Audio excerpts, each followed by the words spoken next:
Kurikulum dəstəyi isə 3 gün təşkil edir və bizimlə əlaqə saxlamaq üçün göstərilən hesablarla əlaqə saxlayın. Dərslərimiz aktiv şəkildə və YouTube kanalında bütöv şəkildə yerləşdirilir. Gəlin ilk öncə başlayaq dərsimizə. Avropanın mədəniyyət beşiyi olan hansı mövzudan bəhs edəcəyik? Qədim Yunanistan mövzusundan bəhs edəcəyik. Və qədim Yunanistan mövzusundan bəhs edərkən ilk öncə vurğulayacağıq nəyi? İlk öncə vurğulayacağıq harda yerləşməyini. Qədim Yunanistan elə özü görsəndiyi kimi harda yerləşir? Yunanistan Avropanın cənubunda yerləşir. Hansı yarımadadır? Birinci, o üst tərəfdən gələndə Piriney yarımadası, orada İspaniya, Portuqaliya ərazisidir. Daha sonra Roma ərazisi yerləşir. Hazırda Piriney, Apenin yarımadasında, sonra isə Balkan yarımadası gəlir. Balkan yarımadası gəlir və Balkan yarımadası da burada gördüyünüz kimi var. Balkan yarımadası da yerləşir. Hara? Qədim Yunanistan. Yəni Balkan yarımadasında yerləşdiyinə görə Cənubi Avropa gedəcək, yəni Yunanistan və bir çox dənizlərlə əhatə olunmuşdur. Hansı dənizlərlə? Cənubdan Aralıq dənizi, qərbdən İon dənizi ilə əhatə olunur. Şərq hissədən isə hansı dənizlərlə? Egey dənizinin əhatə olunub, qeyd olunub. Bax, burada həmin dənizlər qeyd olunub. Bunu mütləq yadımızda saxlayırıq. Daha sonra nə yadımızda saxlayacaq? Ərazi olaraq 3 yerə bölünür. Məsələn, buranın Yunanistan təsəvvür edin, ərazisi olaraq 3 yerə bölünür. Şimaldır, ortadır, bir də Cənubi Yunanistandır. Şimaldan ortanı ayıracaq hansı? Fermopil keçidi. Haranı? Şimaldan ortanı ayıracaq Fermopil. Cənubdan ortanı ayıracaqsa Korinf körfəzi və bəzi körfəz və dənizlər ayıracaqdır. Bunu mütləq yadımızda saxlayırsınız. Ümumən şimalla ortanı ayırdıq. Şimal Yunanistan dedik, orta Yunanistanda Attika vilayəti yerləşir. Attika vilayətində isə Afina şəhəri mövcuddur. Daha sonra Peloponnes. Peloponnes biz Cənubi Yunanistanı deyirik. Hətta Peloponnes müharibələrdə keçirik gələcək dərsimizdə. Peloponnes nə dedik? Cənubi Yunanistana. Həmin Cənubi Yunanistanda isə hansı şəhərlərdir? Mikena və Lakonika şəhərləri mövcuddur. Daha sonra dağlar Yunanistanı xırda vilayətlərə bölür və həmin vilayətləri bir-biri ilə dəniz və darcıqlarla əhatələnir. Qədim Yunanistan əhalisi təsərrüfat nə ilə məşğul olur? Əkinçilik, maldarlıq, balıqçılıqla bir məşğul olurlar. Əsasən biz nəyi vurğulayacağıq burada? Egey dənizində çoxlu adalar var. Məsələn, Egey dənizində hansı adalar var? Milet, Efes, Rodos kimi adalar mövcuddur və ən böyük adası hansıdır? Krit. Krit Avropanın iç dövləti hesab olunur. 3-cü minilliyin nə vaxtı yaranıb? 3-cü minillikdə yaranıbdır və birinci yarısında deyə bilərik. Kritlər əsasən əkinçilik, maldarlıq, balıqçılıq. Niyə? Adı olduğuna görə əkinçilik malları onsuz olacaqdır. Və belə deyim, balıqçılıq da mövcuddur. Çünki dənizlərlə əhatə olunduğuna görə, həmin dənizlərlə əhatə olunduğuna görə gəmiçilik də burada inkişaf edəcəkdir. Və başqa yerlərlə ticarət əlaqələri saxlayacaqdır. Hansı yerlərlə? Qədim Misir, Finikiya, Babillə ticarət əlaqələri də burada mövcuddur. Tunçdan, silah, qızıldan bəzək əşyalarda hazırlanırdı. Həmin şərq mədəniyyətinin təsirinə də məruz qalmışdır. Ümumən bu cümləni mütləq yadımıza saxlayın. Testlərdə tez qarşılayacağıq və öz yazılarda vardır. Hələ də bu yazılardan o qədər də araşdırılmamışdır. Daha sonra möhtəşəm saraylar ucaldan həmin kritlilər divarları freskalarla bəzəyirdilər. Bax, məsələn, burada şəkildə freska qeyd olunubdur. Xammala üzərində çəkilmiş şəkildir həmin o freskalar. Daha sonra Krit mədəniyyətinin Peloponnesdəki Mikena şəhərinə də böyük təsir göstərmişdir. Bundan sonra yaranacaq hansı mədəniyyət? Krit mədəniyyəti nəyin əsasında süqut edir? Vulkan püskürməsinin əsasında 2-ci minilliyin ortalarında. 2-ci minilliyin ortalarında deməli hansı mədəniyyət yaranacaqdır? Krit mədəniyyətinin təsiri ilə Mikena mədəniyyəti yaranacaqdır. Bunu yadımızda saxladıq və öz yazılarda olmuşdu, bayaq vurğuladıq. Daha sonra burada vulkan püskürdü, həmin Kritdə yerləşən kitablarda qeyd olunur, Knos sarayda yerləşir. Bunu mütləq yadımızda saxlayaq. Ola bilər ki, imtahana düşdü. Daha sonra sarayın daxili görünüşü haqqında sizə məlumat verir. Hökmdar sarayı qeyd olunubdur, Mikena şəhərinin qeyd olunur. Daha sonra bir də Yunanistanda nəhəng sallardan qurulmuş tikililəri, məsələn, Mikena Akropolunun divarına Təpəgöz, məsələn, Azərbaycanla oxşar cəhət göstərə bilərlər ki, həmin Təpəgöz qurğuları, niyə Təpəgöz qurğuları böyük olduğuna görə, güya onları yalnız Təpəgözlər inşa edə bilərdi. Ona görə də Təpəgöz qurğuları deyirik. Mikena mədəniyyətini Axey Yunan tayfaları yaradıbdı. Kimlər yaradıbdı? Mikena mədəniyyətini Axey nə vaxt yaranıb? 2-ci minilliyin ortasında. Əsasən Krit mədəniyyətindən mənimsədi bayaq dedik onları və orada Akropol yerləşirdi. Akropol isə yuxarı şəhər hesab olunurdu. Daha sonra adlı sanlı adamlar burada var idilər, sərdabələr falan inşa edirdilər. Həmin sərdabələrdə biz Mikena ilə oxşar götürəcəyik nəyi? Misirlə oxşar götürəcəyik. Dəfn olunanların üzərinə qızıl maskalar taxıldılar. Daha sonra isə Akropolların ətrafında isə təbii ki, tacirlər, bazarlar, sənətkarlar və əkinçilərin ümumən çomaları yerləşəcəkdir. Özlərinə məxsus, bunların da özlərinə məxsus yazıları olubdur. Daha sonra 2-ci minilliyin sonunda Ari, Dori, Etrus tayfaları çeşmişdik biz sizlə. Həmin bu Ari tayfaları, Dori tayfaları daha doğrusu Arilər İrandan keçib Hindistana gediblər. Dorilər isə bura gəliblər. 2-ci minilliyin sonunda Yunanistanın şimalından Dori Yunan tayfaları Mikena mədəniyyətini məhv eləyəcəkdir. Daha sonra özlərinə məxsus yazıları vurğuladıq. Burada nə yazılıb? Afina Akropolu. Bax, qeyd olunub həmin şəkildə. Göründüyü kimi Afina şəhər dövlətindən başlayacaq. 8-ci əsrdən, eradan əvvəldir təbii ki, hələ ki danışdıqlarımız. Eradan əvvəl 8-ci əsrdən artıq Yunan polisləri meydana gəlməyə başladı və Yunan polislərinə biz şəhər dövlətləri deyirik. İlk öncə şəhər formalaşır. Daha sonra isə şəhər dövlətinə çevrilir və bir çox şəhər dövlətləri meydana gəlməlidir ki, o gəldi. Ondan da birinci Attika vilayətində yerləşən nə? Afina şəhər dövləti idi. Həmin burada həm Akropol mövcududur Afinanın özündə də. Attikanın bütün əhalisinin özlərinə tabe eləmişlər. Kimlər? Afinalılar. Əsasən burada dedik ki, əhali olaraq iki qismə bölünürdü. Bir, aristokratiya isə bir demos idi. Aristokratiya kimlər hesab olunur? Aristokratiya sözünün mənası yaxşıların hakimiyyəti deməkdir. Nə deməkdir? Yaxşıların hakimiyyəti deməkdir. Daha sonra isə həmin söz buradan əmələ gəlibdir. Adı sanlı adamlarda aristokratlar, yəni zadəganlar hesab olunur. İkinci təbəqə isə yerdə qalan təbəqə demoslar adlanır. Demoslar kimləri hesab olunur? Azad əhali idi. Bunlar əsasən əkinçilik, maldarlıq kimi məsələn işlərlə məşğul olacaqlar. Daha sonra burada vurğulayacağıq nəyi?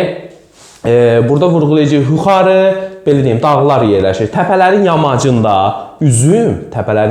üzüm, vadilərdə isə zeytun yetişdirirlər.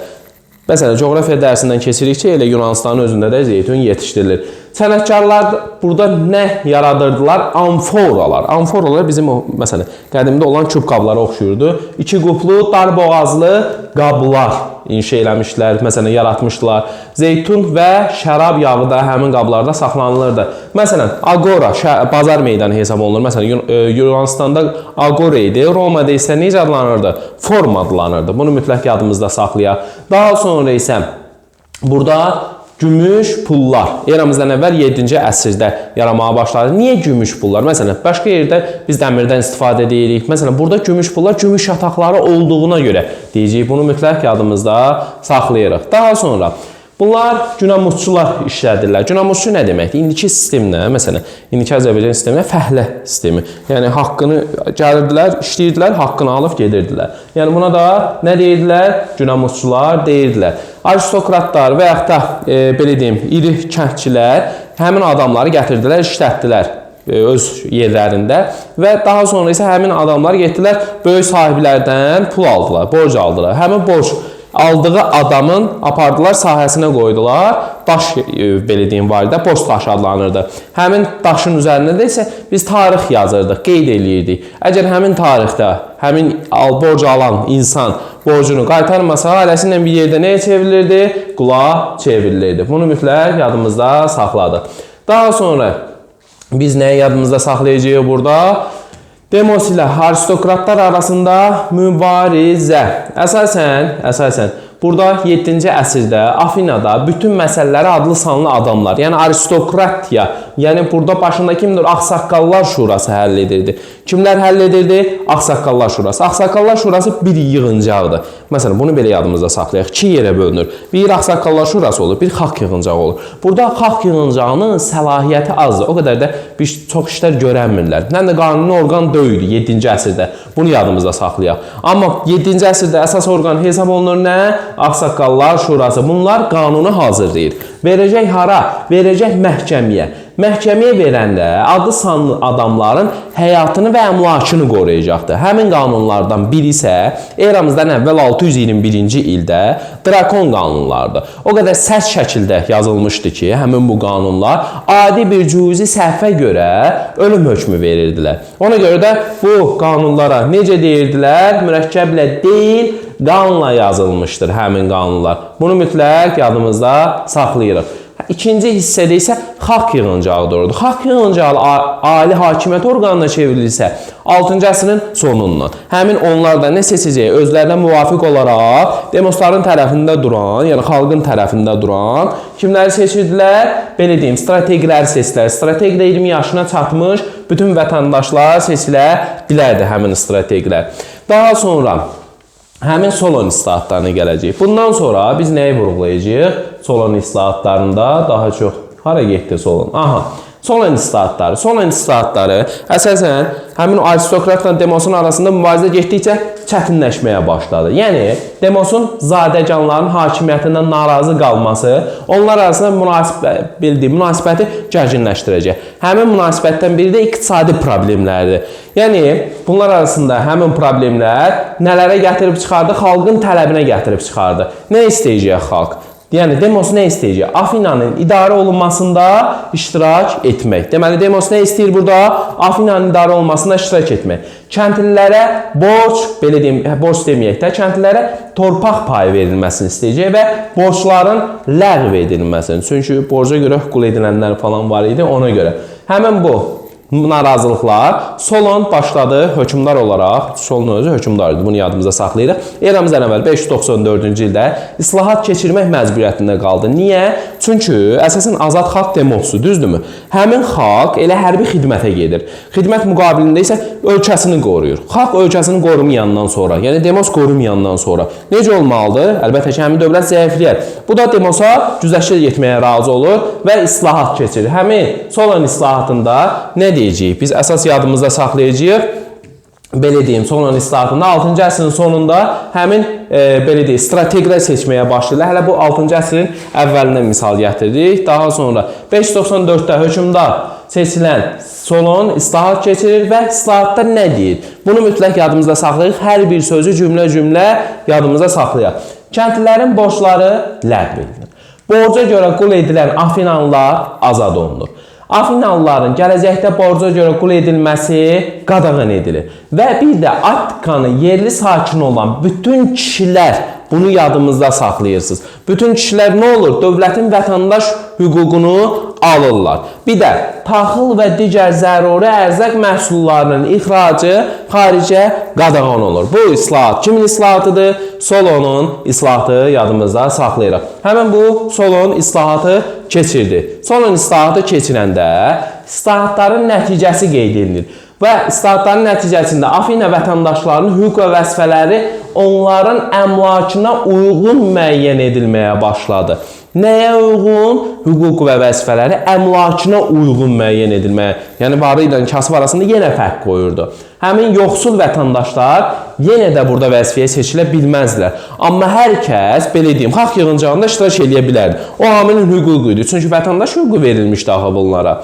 Bunu yadımıza saxladıq. Ondan sonra 6-cı əsrin sonlarında xalq yığıncağı, belə deyim, özlərinə uyğun bayaq dediyi strateqilər seçməyə başladı. Həmin strateqilər isə müharibə vaxtı ordu və donanmaya başçılıq edir. Deməli, nə vaxt seçildi strateq? 6-cı əsrin sonunda. Bunu mütləq yadımızda saxlayacağıq. Daha sonra burada nəyimiz var bizim? Vətəndaş da nə deməkdir? Qanunla müəyyən olmuş hüquqlardan istifadə edən dövlət qarşısında vəzifə daşıyan adama deyirik biz vətəndaş.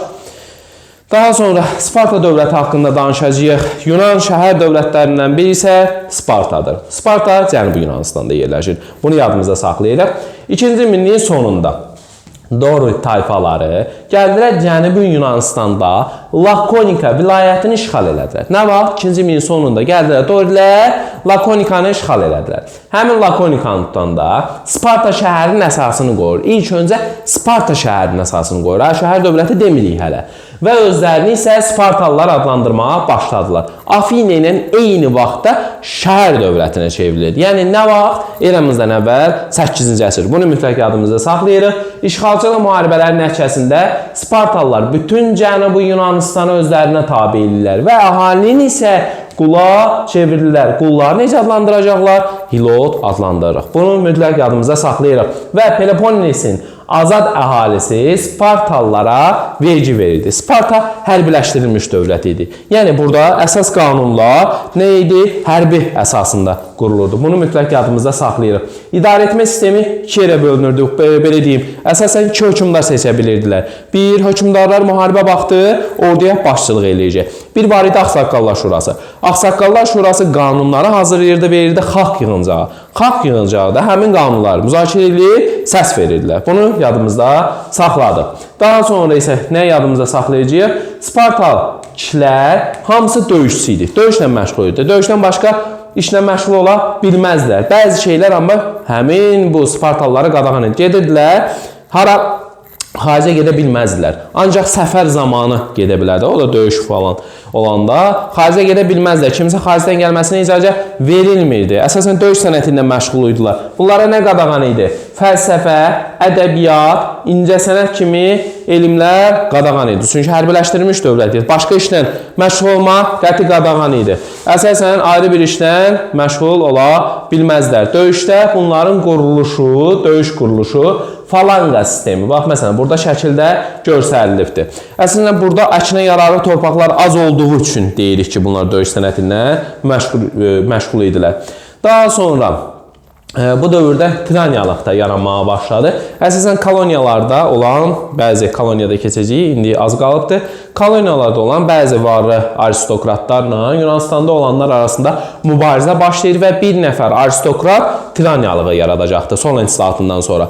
Tiraniyalıq yaranacaqdır və tiraniyalıq yarananda bu da Yunanistana zidd idi. 6-cı əsrin sonunda xalq üsyan qaldıraraq, yəni Yunanlar üsyan qaldıraraq tiraniyalığı devirirlər. Yəni tiraniyalıq da tək hakimiyyətlik deməkdir. Nə vaxt devirdilər? 6-cı əsrin sonunda üsyan qaldırıb devirdilər. Həmin saatlarda isə strateji seçdilər. Spartalılar necə bir döyüşçü idi? Hətta, məsələn, lakonik danışıq qısa danışıq deməkdir. Məsələn, Dori tayfaları lakonikanı qısa vaxtda tutduğuna görə biz onlara qısa danışıq da deyirik. Hətta orada nə idi? Kişilər ancaq döyüşlə məşğul olduğu üçün öz anaları belə deyirdilər ki, öz oğlunu döyüşə göndərəndə qalxanla ya da qalxanın üstündə gəl. Yəni, ya döyüşdə öl, ya da qalib gəl. İkisindən biri. Daha sonra biz burada nə yadımıza saxlayırıq? Spartalı oğlanların tərbiyəsi. Uşaq vaxtlarından, yəni 7 yaşından onları hərbi sistemə qoyurdular, hətta qamçılayırdılar. Bu hərbi sistem üzərində qurulmuşdu bunların quruluşu. Yunan koloniyalarının yaranması. Koloniya nə deməkdir? Koloniya daimi məskən deməkdir. Əsasən biz koloniyanı necə yadımızda saxlayacağıq? Demos ilə zadəganlar arasında şiddətli mübarizə gedir. Bunlar bir-birini qırırlar, belə deyim. Eləcə də Yunanistanda əkinə yararlı torpaqların azlığı bir çox əhalinin buradan çıxıb getməsinə səbəb olacaqdır. Kimlərin? Bir çox əhalinin buradan çıxıb getməsinə səbəb olacaq və Yunanistanın bir sıra şəhərləri, yəni Aralıq, Qaradəniz sahillərində özlərinə daimi məskən salmağa başlayır. Həmin daimi məskəndə necə adlandı?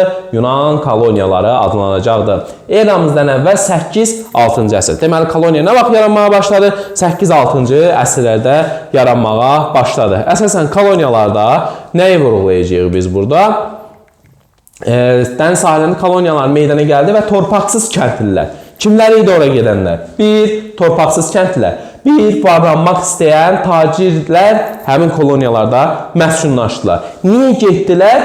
Çünki bir, əkinə yararlı torpaqların azlığı idi, əhalinin sayı artır, ticarət inkişaf eləyir. Ona görə də bunlar buradan çıxıb getdilər. Qafqazdan İspaniyaya dək olan ərazilərdə bunlar nə yaratdılar? Koloniya yaratdılar. Hər bir koloniyada özü ayrıca bir şəhər dövləti hesab olunurdu. Bunu mütləq yadımızda saxlayırıq. Daha sonra Yunanlar harda məskunlaşmasından belə deyim, asılı olmayaraq belə özlərini Yunanlar öz mədəniyyətini daha çox yaymağa başlayırdı. Bunu əsas yadımızda saxlayaq. Həmin mədəniyyəti isə vətənlərini Ellada, özlərini Ellinlər, mədəniyyətini isə Ellinizm adlandırırıq. Bunu mütləq yadımızda. Deməli, koloniyalar, Ellinlər kimlərdir? Qafqazdan İspaniyada olan Yunan koloniyaları hesab olunur. Daha sonra, məsələn, koloniyalar burada göstərilibdir. İspaniyada Qafqaza dək olan bir hissələr, geliş-gəliş nöqtələr də qeyd olunur. Gəldik biz burada Yunan əhəməni mövzusunda Yunan əhəməni müharibələrinə. Yunan əhəməni müharibələri niyə başlayır? 5-ci əsrin əvvəlləri idi. Deməli, Avropada Yunanistan, Asiyada isə Əhəməni dövləti mövcud idi. Harda? Avropada Yunanistan, Asiyada Əhəməni. Əhəməni hökmdarı gəldi 1-ci Dara, Kiçik Asiyadakı Yunan şəhər dövlətlərini, Egey dənizi adalarını özünə tabe elədi. Və bu tabe eləyəndə Yunanlar getdilər, Afinalılar belə deyim, getdilər həmin bu şəhər dövlətlərinə kömək elədilər. Bunlar da üsyan qaldırdılar, Afinalı getdi kömək elədi. Bundan qəzəbləndi 1-ci Dara. Nə aracaqdı? 1-ci Dara gələcək, haralar tutacaq, Kiçik Asiyanın qərbini gəlib tutacaq və iş döyüş olan marafon döyüşü eləyəcəkdir. Bunlar başladılar 490-cı ildə eradan əvvəl marafon döyüşü elədilər. Burada hökmdar 1-ci Dara əhəmənilərdən gəldilər, ancaq döyüşdə uduzdular. Döyüşdə uduzdular, bir dənə də adam yazıb. 42 kilometr nəyi var qaçdı, deyir ki, biz qələbə qazanmışıq, elə çatdığı yerdə də üstünüzə canınıza sağlıq, vəfat elədi. Və həmin döyüşdə 42 kilometr hesab olduğuna görə marafon döyüşü bundan sonra yaranmağa başlayıbdır. Eramızdan əvvəl 490-cı ildə kimlər qalib gəlmişdi? Təbii ki, həmin marafon döyüşündə Yunanlar qalib gələcək. Ancaq, belə deyək, nə yadımızda saxlayacağıq? 480-də. Gəldik bundan sonra 480-ci ildə. Və 480-ci ildə hətta buna aid kino da çəkilib, 300 Spartalı kinosu, buna baxa bilərsiniz. Əhəməni ordusu Şimali Yunanistana gəlirlər. Hara gəldilər Əhəmənilər? Şimali Yunanistana. Sparta hökmdarı bu vaxtı Leonid idi. Belə deyim, Əhəmənlərdə hökmdar 1-ci Dara vəfat etdiyinə görə oğlu Xereks gəlmişdi. Həmin bu Leonid başçılığı ilə Fermopil keçidini belə deyim, gəldilər, Əhəmənilər tutdular. Leonid gördü ki, döyüşdə bunlar uduzacaq, ona görə qalan əskərləri göndərdilər. Həmin döyüşü 300 Spartalı ilə döyüşməli oldu. Həmin döyüşdə necə adlanır? Eramızdan əvvəl 480-ci ildə Fermopil döyüşü. Fermopil döyüşündə kimlər utdu? Gəldilər Orta Yunanistanı tutdular. Və xəyanət nəticəsində mühasirəyə alınmışdılar. Həmin Yunanlar, belə deyim, Orta Yunanistanı itirdilər. Bunu yadımızda saxlayırıq. Ancaq, hətta burada belə bir şey də yazılıb. Əhəməni elçilərindən biri öz ordularının çoxluğu və Yunanları qorxutmaq üçün demişdi. Bizim oxlarımız, belə deyim, günəşin qabağını tutacaq. Leonid də onlara qarşılıq nə deyibdi? Leonid cavab vermişdi. Nə olar biz də kölgədə vuruşarıq. Bu cümlə həqiqətən gözəl cümlədir. Daha sonra isə dəniz vuruşması olan Salamin döyüşündən bəhs edəcəyik. Salamin döyüşündə kimlər udacaq? Təbii ki, Yunanlar udacaq. Yunanistan bundan sonra bir il sonra eramızdan əvvəl 479 bəzi kitablardan çıxarıb Plateya döyüşü olur. Plateya döyüşündə isə Əhəmənilər təmiz Yunanistandan çıxarılırlar. Bundan sonra 30 il bundan əvvəl quruda baş verən müharibələr, daha sonra isə dənizlərdə baş verməyə başladı və 30 ilə yaxın bunlar döyüşdülər. 30 ilin sonunda bunlar 449-cu ildə müqavilə bağlayacaqlar. Müqavilə Kalli müqaviləsi adlanır. Həmin müqavilədə Əhəmənilərə bəzi şərtlər qoydular Yunanlar. Nə dedilər? Dedilər ki, Əhəməni dövləti Egey dənizi adalarında, Kiçik Asiyada olan Yunan şəhərlərinin müstəqilliyini tanısın. Bir də hərbi donanma. Bax, bunu mütləq. Hərbi donanma Egey dənizində üzə bilməz. Kimlərin hərbi donanması? Təbii ki, Əhəmənilərin hərbi donanması. Və bu əsas şərtlərdən biri idi. Və niyə uduzdular həmin bu müharibələrdə? Çünki Yunanlar dərin və dayaz yerləri yaxşı tanıyırdılar. Həm də Triera adlanan gəmilərdən istifadə edirlər. Bu da yüngül zirehli gəmilərdir. Əhəmənilər də gəmilər ağır gəmilərdir. Ona görə də həmin gəmilərdən bunlar ağır hərəkət edəcək. Sağdan soldan girir, Əhəmənilər dağıdacaqlar. Əhəmənilər daha doğrusu Yunan ordu donanmasını dağıdacaqlar. Gəldik burada Afina demokratiyası haqqında bəhs eləyəcəyik. Təbii ki, Əhəməni dövləti üzərində qələbə qazandı və bundan sonralar dənizində ən qüdrətli dövlətə çevrilir. Hansı? Afina şəhər dövləti. Əhəməni dövləti üzərində qələbədən sonra Yunanistan Araq hövzəsində güclü ölkə oldu və onları necə adlandırırlar? Dəniz sahibləri adlandırırlar. Deməli, Afinalılar necə adlandırdılar? Dəniz sahibləri adlandırdılar. Qələbə nəticəsində xeyli qənimət əldə elədilər, qul əldə elədilər və həmin qullar da Yunanlar necə adlandırırdı? İnsan ayaqlılar. Spartada necə adlandı? Hilotda. Misirdə necə adlandı? Canlı ölü. Hindistanda yad düşmən. Bunları mütləq yadımızda saxlayırıq.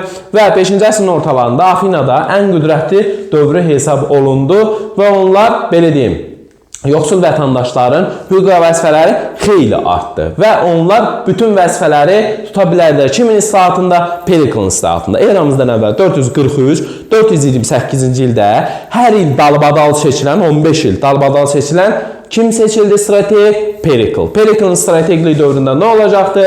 Onlar bütün vəzifələri tuta bilərdilər. Bunu mütləq yadımızda saxlayırız.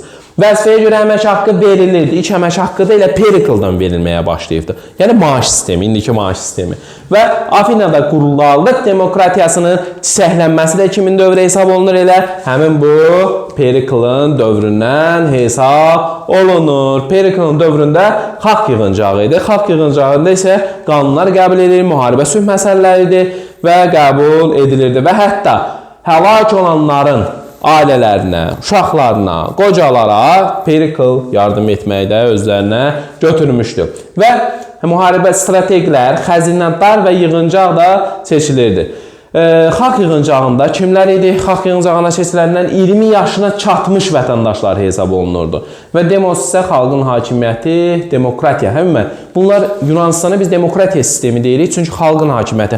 Xalq əsas qüvvə olduğuna görə biz ona demokratiya deyirik. Amma Yunanistana deməyəcəyik. Çünki bir neçə varlı patrisiya və plebey əlində cəmləşmişdi deyin. Biz Roma dövlətinə biz demokratiya dövləti deyə bilməyəcəyik. Bunu yadımızda saxladıq. Daha sonra gəldik mədəniyyət hissəsindən nəyə? Mədəniyyət hissəsindən teatrla. Qədim Yunanların tanrısı olan ümumən şərabçılıq tanrısı hesab olunan Dionisin şərəfinə hətta belə bayramlar falan oxuya-oxuya əfsanələr söyləyirdilər, açıq havada tamaşalar göstərirdilər və teatr deyirik biz ona. Tamaşa yeridir. Həmin skena qururdular bunların üzərində. Skenada çadır deməkdir. Bunu yadımızda saxlayırsınız və aktyorlar həmin çıxış edir və müasir dövrdə olan bütün sözlər, məsələn tragediya, sonda qəhrəmanın ölümü ilə nəşələnən əsərlər falan yazırdılar. Məsələn, bunların hamısı sözlərin Yunan sözləri hesab olunur. Bunu da yadımızda saxlayın. Məsələn, Azərbaycan dilinə gedənlər üçün lazım olacaqdır. Eramızdan əvvəl 5-ci əsrin sonunda Yunan şəhər dövlətində belə də teatrlar tikildi. Deməli, teatrlar nə vaxt tikilməyə başladı? 5-ci əsrdə Yunanistanda tikilməyə başladı. Qədim Yunanların yazdığı əsərlər də tamaşaya qoyulurdu. İlk piyesin müəllifi kim olacaq? Esxil olacaq. Həmin zəncirlənmiş Prometey əsərində misal gətirir. Yunanlarda dinə baxacaq. Din çox tanrılı sistemdir. Əsasən baş tanrı kimdir? Burada Zevs hesab olunur. Və burada tanrılar harada yığışırdılar? Olimp dağının zirvəsində yığışacaqlar.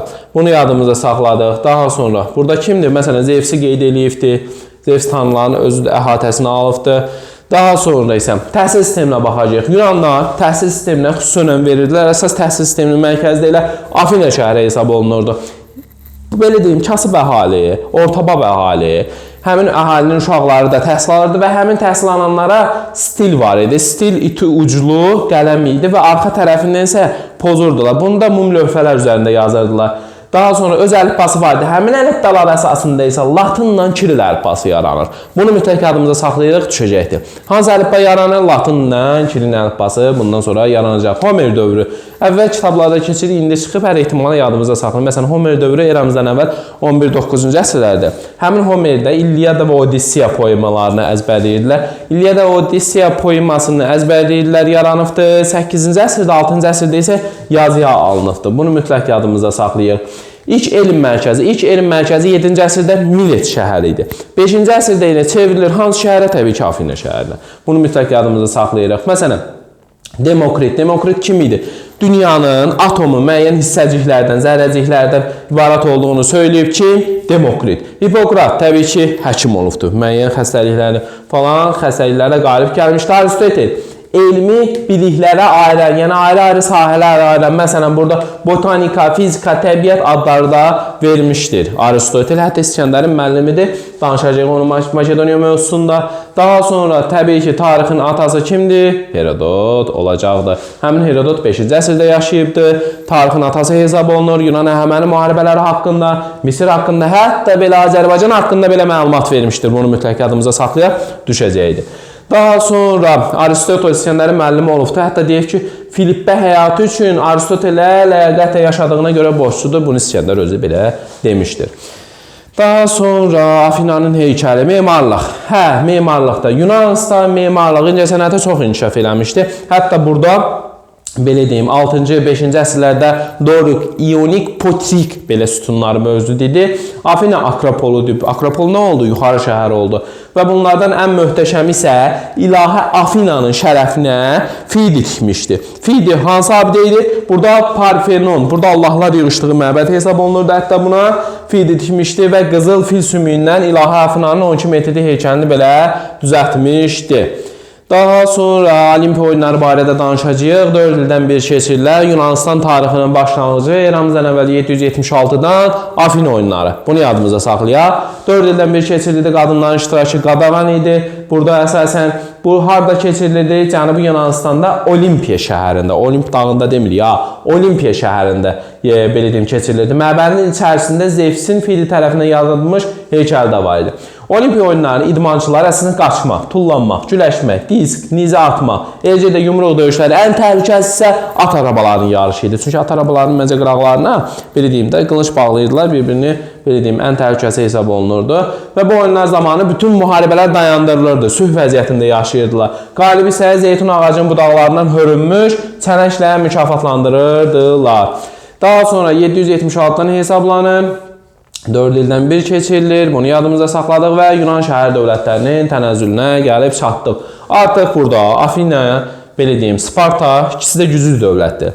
Bunlar arasında mübarizə başlayır. Həmin nə mübarizəsi? Bəzi köhnə kitablarda biz hətta deyirik. Çünki Afina əvvəl burada dəniz ittifaqını yaratmışdı. Çünki 479-dan sonra Afina dəniz ittifaqı yaratdı. Yəni ona görə də bir dəniz sahibləri. Çünki bir neçə belə deyim dövlətlə birləşmişdi. Onlar arasında mübarizə başlayır 431-ci ildə Yunanistanda ağalıq etmək uğrunda mübarizə idi. Onlardan Afina ilə Sparta arasında 431-404-cü illərdə mübarizə başladı. Mübarizə təbii ki, Spartalıların qələbəsi ilə başa çatacaqdı.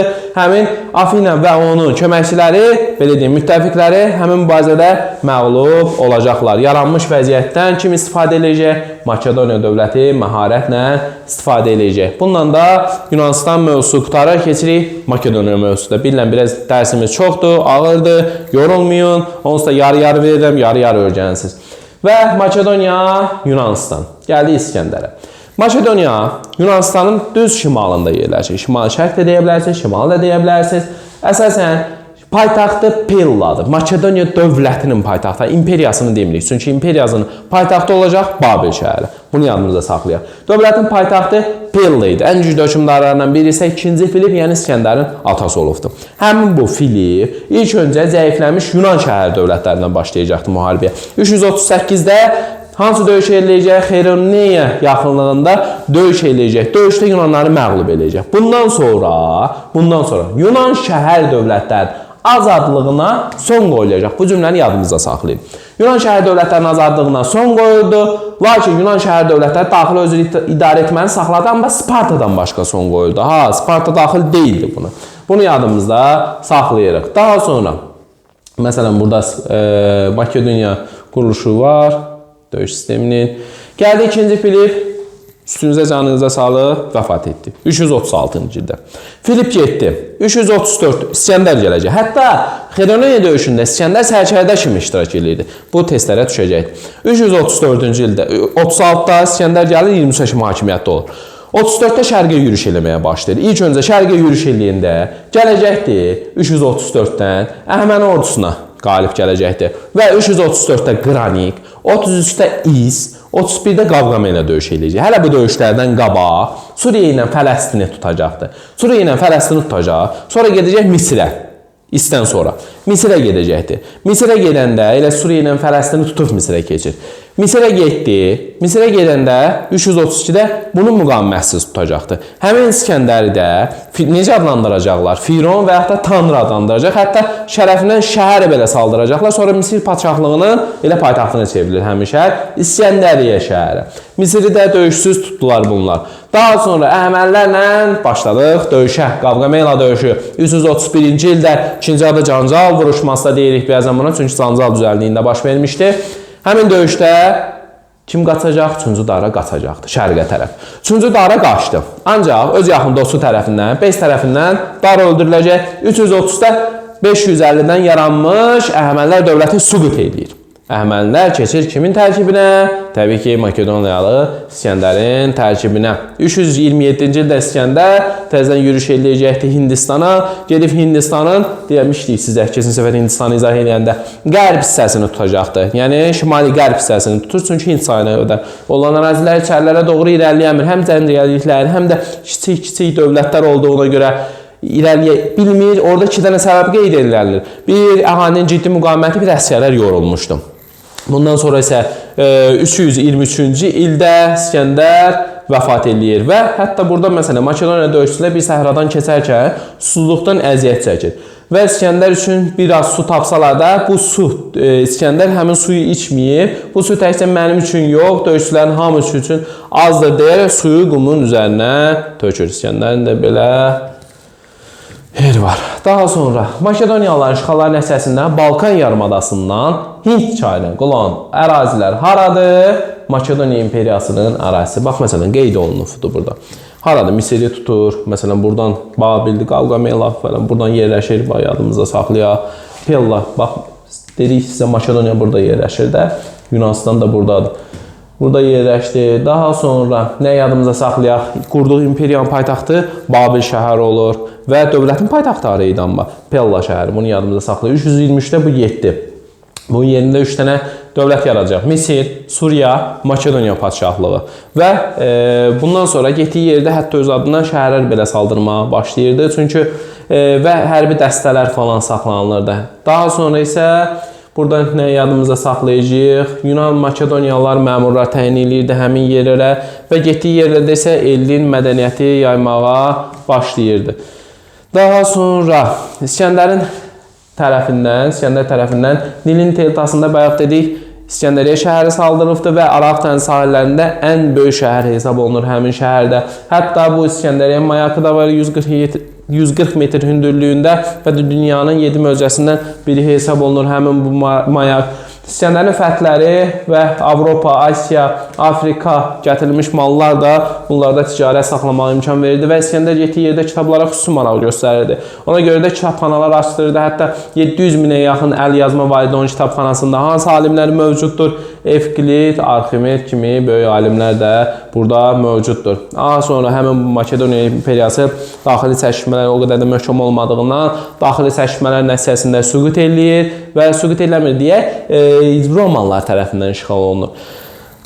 Gəldik artıq biz Yunanistan mövzusunun sonuna. Biraz çox danışdıq, siz yoruldunuz, bilirəm. Yorulmamaq üçün də daimi bir dənə çayınızı qoyun yanına, suyunuzu qoyun yanına.